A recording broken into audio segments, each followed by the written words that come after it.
नमस्कार मित्रों, आपके अपने YouTube चैनल में आपका स्वागत है। आज की जो कहानी है, यह कहानी बड़ी ही ज्ञानवर्धक है। कुत्ते ने बताई हमराज को मनुष्य की 3 खूबियां। यह कहानी बहुत ही ज्ञानवर्धक और बहुत ही महत्वपूर्ण है, इसलिए कहानी को पूरा सुनिएगा। इससे पहले कि आप इस कहानी में खो जाएं, आपके अपने चैनल को सब्सक्राइब करके बेल आइकॉन को प्रेस करना ना भूलें। चलिए कहानी शुरू करते हैं। किसी नगर में एक बड़ा ही धनवान सेठ रहा करता था। उस सेठ के यहाँ एक कुत्ता भी पला हुआ था। सेठ का कुत्ता अपने काम के प्रति बड़ा ही वफादार था, परंतु वह सेठ बड़ा ही चालाक और लोभी किस्म का आदमी था। लोभी लालची होने के साथ साथ वह सेठ भगवान विष्णु का बहुत बड़ा उपासक था। एक दिन भगवान विष्णु सेठ के यहाँ प्रकट हुए और सेठ से कहा कि तुम कुछ वरदान मांग लो। सेठ ने एक सादा कागज भगवान विष्णु को देते हुए कहा कि हे प्रभु, आप इस पर अपना सिग्नेचर बना दो, ताकि दुनिया के लोगों को मैं आपसे मिलने का सबूत दिखा सकूं। आजकल तो कोई यह मानना भी नहीं चाहता कि भगवान भी होते हैं। भगवान विष्णु कहते हैं, ठीक है, लाओ, मैं तुम्हारे कागज पर अपना हस्ताक्षर बना देता हूँ। इतना कहकर भगवान विष्णु ने सेठ के कागज पर अपना हस्ताक्षर बना दिया और वहाँ से अंतर्ध्यान हो गए। वह सेठ भगवान विष्णु के हस्ताक्षर वाला कागज हमेशा अपने पास ही रखता था। एक दिन उसका कुत्ता मर गया तो उस सेठ को बड़ा ही दुख हुआ। सेठ का कुत्ता मरने के बाद जब यमराज के पास पहुंचा तो यमराज ने उस कुत्ते का लेखा जोखा देखा तो उन्हें पता चला कि इस कुत्ते ने पृथ्वी पर अपना सारा काम बड़ी ईमानदारी से किया है, कभी भी किसी जीव को नहीं सताया है, छोटे छोटे जीव जंतु पशु पक्षियों की कभी हत्या नहीं की है। इसके विपरीत अपने मालिक के सभी कार्यों को बड़ी ही निष्ठा और ईमानदारी से किया है। यमराज ने कहा, कुत्ते का जन्म पाकर भी तुमने कोई गलत काम नहीं किया है, इसीलिए तुम्हारे पिछले जन्म का सभी पाप नष्ट हो चुका है। यमराज कहते हैं कि हे कुत्ता, अब तुम ही बताओ कि तुम कहाँ रहना और कहाँ जाना चाहते हो। हम तुम पर बड़ा ही पसंद है। तुम बताओ कि तुम कहाँ रहना और कहाँ जाना चाहते हो, तुम्हारा हर मांग को पूरा किया जाएगा। कुत्ता कहता है कि हे प्रभु, आप मुझे स्वर्ग दो या नर्क दो, मुझे कोई फर्क नहीं पड़ता, लेकिन एक बात याद रहे, मैं इंसान के बंधकों में नहीं रहना चाहता और ना ही मैं इंसान बनना चाहता हूँ। यमराज कहते हैं कि हे कुत्ता, तुम्हें मनुष्य से इतनी नफरत क्यों है? मनुष्य का जन्म तो बड़ा ही सौभाग्य से मिलता है। हम देवता लोग भी जाकर धरती पर मनुष्य बनना चाहते हैं। अभी तक तो तुम कुत्ता के योनि में थे, इसीलिए तुम्हें मनुष्य के फायदे नहीं मालूम। जब तुम एक बार मनुष्य बनोगे तो तुम्हें पता चल जाएगा कि मनुष्य का जीवन कितना अनमोल है। यमराज की बातें सुनकर कुत्ता कहता है कि हे प्रभु, मुझे पता है कि मनुष्य का जीवन कितना अनमोल है, पर इसके साथ मनुष्य बड़ा ही चालाक और स्वार्थी भी है और सही गलत को भूल जाता है और असंतोष उसे चैन से बैठने नहीं देता। ईर्ष्या उसे दिन रात काटती रहती है, जिसके कारण वो अकारण स्वयं ही दुखी रहते हैं और दूसरों को भी दुख देता है। हम जैसे बेजुबान जानवरों को अपना गुलाम बनाकर अपना कार्य निकलवाते रहता है, यहाँ तक कि वह भगवान को भी धोखा देते रहते हैं। यमराज कहते हैं कि वो कैसे?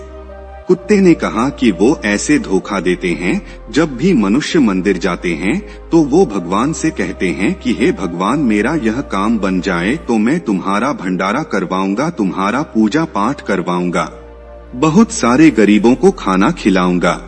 लेकिन यह सारी बातें वह अपना काम निकलवाने के लिए कहते हैं। काम निकलने के बाद दान पुण्य भंडारा सभी भूल जाते हैं। मनुष्य आगे बढ़ने के चक्कर में एक दूसरे की टांग खींचते रहते हैं, एक दूसरे की अहित करते रहते हैं, ना खुद ऊपर उठते हैं और ना ही उठने देते हैं, ना खाते हैं और नहीं खाने देते हैं, अपना काम बनाने के लिए दूसरों को धोखा देते हैं और उनकी धूर्तता देखिए भगवान को भी लालच दिखाकर अपना काम बना लेते हैं। फिर बाद में कहते हैं कि भगवान का तो सब कुछ है, हम उन्हें क्या दे सकते हैं। इस प्रकार कहकर वह अपनी बात से मुकर जाते हैं। आखिर में कुत्ता कहता है कि इस प्रकार इंसानों के बुरे कर्मों को गिनाते गिनाते मैं थक जाऊंगा, परंतु उनके बुरे कर्म समाप्त नहीं होंगे। मनुष्य के चालाकी के आगे तो देवता भी कुछ भी नहीं है। कुत्ते की यह बात सुनकर यमराज कहते हैं कि हे कुत्ता, माना कि मनुष्य बहुत चालाक है, लेकिन हम देवताओं से ज्यादा बुद्धिमान नहीं हो सकते, क्योंकि हमारे यहाँ जितने भी जीव आते हैं हम ही उनको सजा सुनाते हैं। वे सभी जीव हमारे अधीन होकर ही काम करते हैं। तब कुत्ता कहता है कि यमराज, आपके पास जो जीव आते हैं वह सब मरे हुए होते हैं। आपका पाला किसी जीवित मनुष्य से नहीं पड़ा है। अगर आप जीवित मनुष्य के साथ रहते तो आपको पता चल जाता कि जीवित मनुष्य कितना खतरनाक होते हैं। कुत्ते की बात सुनकर यमराज के होश उड़ गए। यमराज ने सोचा कि यह तो हमारे ही सामने हमारी बेइज्जती कर रहा है। इस कुत्ते को दिखाना होगा कि मनुष्य हमारे सामने कुछ भी नहीं है। मनुष्य की चालाकी हमारे सामने नहीं चलती। यह सब सोचकर यमराज ने कुछ दूत भेज दिया और अपने दूतों से कहा कि जाओ इस कुत्ते के मालिक को जीवित उठाकर यहाँ लेकर आओ, फिर हम देखते हैं कि वो हमारे सामने चालाकी कैसे करता है। अगर हम उस मनुष्य से जीत गए तो हमेशा के लिए इस कुत्ते को नरक में डाल देंगे। कुत्ते को पूरा यकीन था कि एक अकेला ही मनुष्य पूरे स्वर्ग में खलबली मचा देगा। अब तो यमराज के यमदूत यमराज के आदेश पाकर सेठ को लेने के लिए चले गए और उस सेठ को चारपाई सहित सोते हुए उठाकर ले आए। रास्ते में पहुंचते समय सेठ की आंख खुली। सेठ ने पूछा, तुम कौन हो और मुझे कहाँ लेकर जा रहे हो? तभी यमदूतों ने सारी बात बताई और यमदूत ने कहा कि तुम्हारे कुत्ते से यमराज की शर्त लगी है। तुम्हारे कुत्ते ने कहा है कि धरती के मनुष्य बड़ा ही चालाक होते हैं, यदि उन्हें जीवित स्वर्ग में लाया जाए तो यह यमराज को भी चूना लगा सकते हैं। इसी बात की परीक्षा लेने के लिए यमराज ने तुम्हें बुलाया है। सेठ को सारी बातें समझ में आ गई। सेठ ने तुरंत भगवान के हस्ताक्षर वाले कागज निकालकर उस पर कुछ लिखकर वापस जेब में रख लिया। यमदूत सेठ को लेकर यमराज के दरबार में उपस्थित हुए। सेठ को देखकर यमराज हंसने लगे और कहने लगे कि यह मानव मेरा क्या बिगाड़ लेगा। सेठ यमराज के पास जाकर खड़ा हो गया और वही कागज जेब से निकालकर यमराज को पकड़ा दिया। यमराज ने जैसे ही सेठ की पर्ची को पढ़ा तो पढ़ते ही यमराज अपने सिंहासन से उठकर खड़े हो गए। सेठ के चरणों में आकर बैठ गए और सेठ को अपने सिंहासन पर बैठा दिया। यह देखकर यमराज के सभा के सभी लोग बड़ी ही आश्चर्यचकित थे कि एक मानव यमराज के गद्दी पर बैठा है और स्वयं यमराज उसके नीचे बैठे हैं। यह मानव जरूर पहुंचा हुआ लगता है, तभी तो यमराज इसके नीचे बैठे हैं। यमराज के गद्दी पर बैठने के बाद सेठ ने सबसे पहले यमलोक के सारे नियम कानून बदल डाले। सेठ ने स्वयं यमराज को यमपुरी के द्वारपाल दिया। सेठ सोचने लगा कि जब मैं मरूंगा तो मुझे भी यही आना होगा। यही सोचकर सेठ ने नर्क में पड़ी सभी जीवों को निकालकर नर्क का द्वार हमेशा हमेशा के लिए बंद करा दिया और सभी नर्क वासियों को स्वर्ग लोक में भेज दिया और यह आदेश दे दिया कि जो भी मरकर यमलोक में आएगा उसे स्वर्ग लोक भेजा जाएगा। सेठ का यह आदेश अपने सभी देवताओं में खलबली मच गई, लेकिन वह कर भी क्या सकते थे। यह देश यमलोक के राजा ने दिया था। अब तो धीरे धीरे स्वर्ग में भीड़ लगने लगी। स्वर्ग लोक के कर्मचारी परेशान होने लगे कि अब हम क्या करें, इतने सारे जीवों की सेवा हम कैसे कर पाएंगे। यमराज को जीवित मनुष्य को स्वर्ग में लाना बहुत महंगा पड़ गया। उधर कुत्ते ने देखा कि सेठ जी ने सब कुछ बदल दिया है, यह कैसे हो गया। कुत्ते ने सेठ से पूछा कि आखिर आपने यह कैसे किया है। आप तो यमलोक के राजा भी बन गए हैं, अब मैं सारा जीवन आपके ही नौकर बनकर रहूंगा। आप मुझे बताइए कि आपने यह कैसे किया। तब सेठ ने धीरे से कुत्ते के कान में कहा कि जब मुझे पता चला कि मुझे जीवित यमलोक ले जाया जा रहा है, तो मैंने भगवान के हस्ताक्षर वाले कागज पर लिख दिया कि हे यमराज, जिस जीवित मनुष्य को तुम यमलोक में बुला रहे हैं, इसे यमलोक की गद्दी पर बैठा देना, यह मेरा आदेश है। भगवान के हस्ताक्षर उस कागज पर पहले से ही थे, इसीलिए यमराज ने समझा कि यह आदेश भगवान विष्णु ने दिया है कि इस सेठ को यमपुरी का राजा बना दिया जाए। इसीलिए मैं राजा बन चुका हूँ। सेठ की बात सुनकर कुत्ता बड़ा खुश हुआ। कुत्ते ने कहा कि इंसानी दिमाग जहाँ भी रहे अपना खुरापात तो करेगा ही। इधर यमलोक की हालत देखकर सारे देवता भगवान विष्णु के पास गए और जाकर भगवान विष्णु को सारी बातें बताई। तो भगवान विष्णु स्वयं चलकर यमपुरी में आए।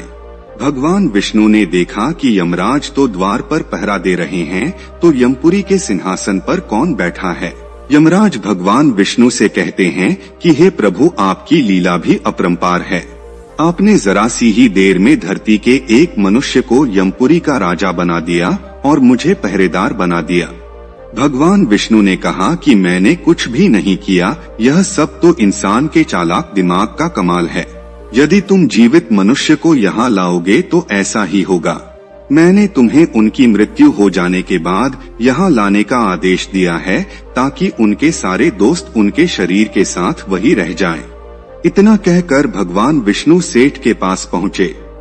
भगवान विष्णु को देखकर सेठ ने अपना सिंहासन छोड़ दिया और सेठ ने कहा कि प्रभु, मुझे क्षमा करना। मैंने यमराज को जीवित मनुष्य की बुद्धि का बल दिखाया था। हे प्रभु, मैं आपके दर्शन पाकर धन्य हो गया। मुझे किसी भी चीज की कोई अभिलाषा नहीं है। इतना कहकर वो सेठ धरती लोक पर लौट गया। भगवान विष्णु भी अपने धाम को चले गए और इधर यमराज अपने सिंहासन पर बैठ गए।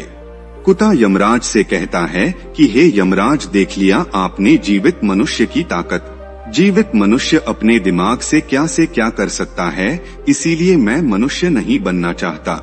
मनुष्य जब स्वार्थी हो जाता है तो उसे अपना दोष भी नहीं दिखता है। लालच में वो अपने धर्म को भुला देता है और गलत कार्य पर उतर आता है।